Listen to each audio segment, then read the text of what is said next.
Mesdames, Messieurs, bonsoir, vous êtes sur Gabon News. Merci d'avoir choisi ce canal pour vous informer. Nous ouvrons ce journal au cours d'une assemblée générale tenue hier à l'université Omar Bongo par le syndicat national des enseignants-chercheurs, SNEC, et la Convention nationale des syndicats du secteur de l'éducation nationale, CONACYSED, les enseignants en colère face au nouveau système de rémunération. Pour eux, cette grille est aléatoire et pleine d'illusions. Voyons tout cela avec Justin Bitegué. Au moment où le gouvernement invite les fonctionnaires à toucher leur salaire ce 25 du mois de juillet, les syndicalistes regroupés au sein de la CONACYSED du SNEC disent ne pas se reconnaître dans cette nouvelle grille salariale proposée par le gouvernement et que les travailleurs qualifient d'aléatoire. La grille sur laquelle nous tous là nous serons payés, pour ceux qui ont été déjà payés plus gelés, eh bien c'est une grille aléatoire qui n'existe nulle part. J'ai dit bien une grille aléatoire qui n'existe nulle part.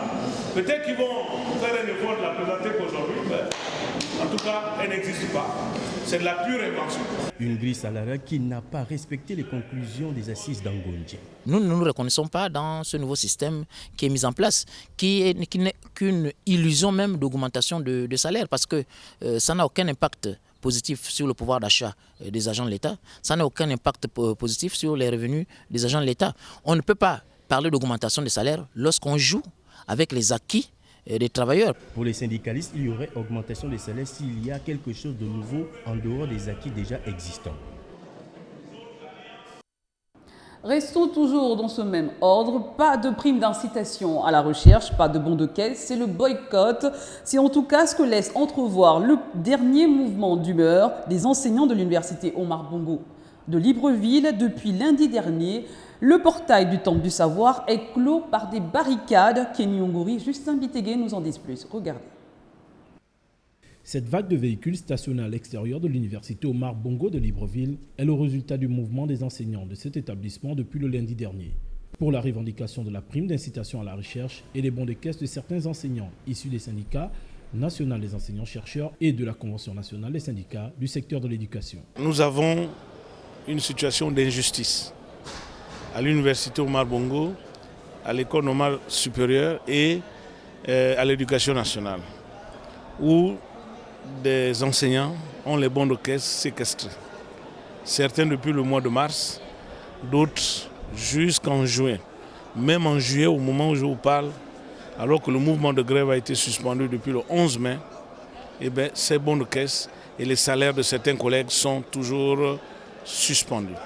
Une situation qui ne gêne pas les cours dans l'université, mais qui cache bien sa stratégie. Nous avons demandé tout simplement aux enseignants de faire plutôt la rétention des notes. C'est-à-dire, ceux qui sont déjà en examen, ils ne vont pas interrompre les examens. On laisse les uns les autres poursuivre leurs activités. Même si les portails sont fermés, ils rentreront par des voies prévues pour les piétons. Ils laisseront leurs véhicules dehors. Ils feront leurs examens, mais les notes seront retenues par rapport à ceux qui font les examens en ce moment. Celle-ci n'est qu'un avertissement au dire du président du SNEC si jamais le gouvernement ne donne pas satisfaction aux dites revendications sous peu.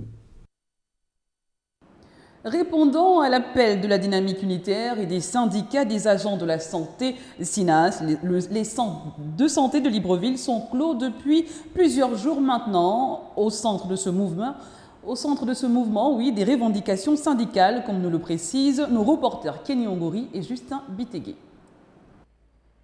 Les agents de la santé regroupés au sein de la dynamique unitaire ont encore fait entendre leur voix. Devant ce portail barricadé, une affiche demandant à l'ensemble des agents civils, militaires et retraités de se mobiliser pour la mise en place d'une grille de rémunération qui leur sera favorable. Et la mobilisation autour de certains leaders de ce secteur dont les salaires du mois de juin 2015 seraient séquestrés par l'administration.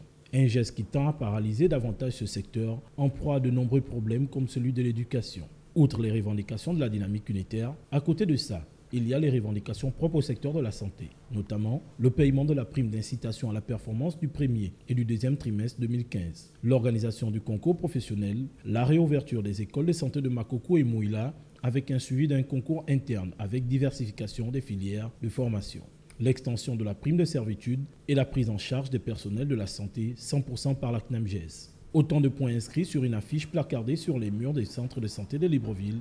Il faut noter que seul le centre de santé de la Pairie assure une petite heure de service minimum pendant que les autres restent hermétiquement clos.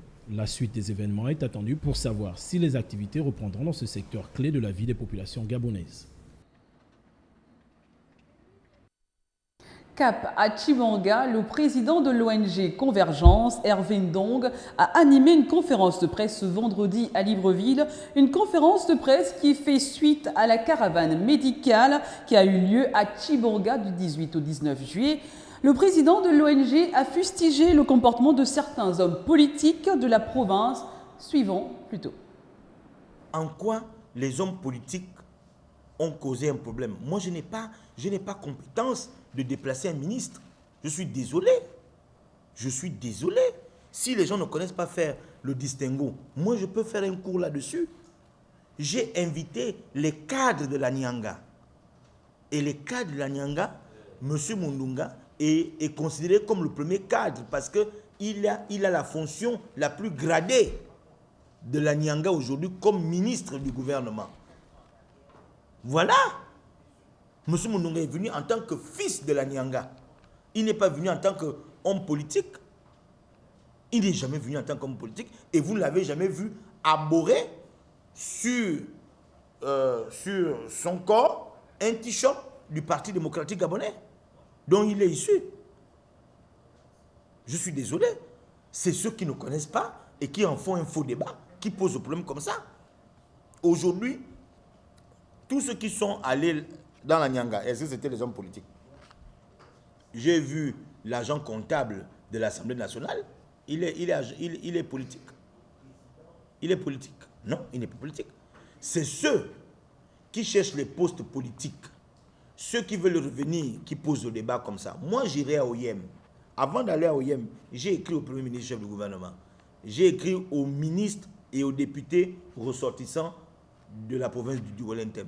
Celui qui va accepter de venir dans l'intérêt des populations, il viendra. Celui qui n'acceptera pas de venir, il ne viendra pas. Mais celui qui ne vient pas, qu'il n'en fasse pas un débat.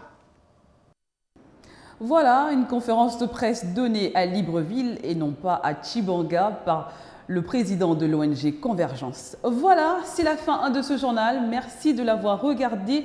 Vous pouvez revoir ce journal ainsi que la suite de nos informations sur www.gabonnews.com. Je vous souhaite à tous un excellent week-end et à très bientôt. Au revoir.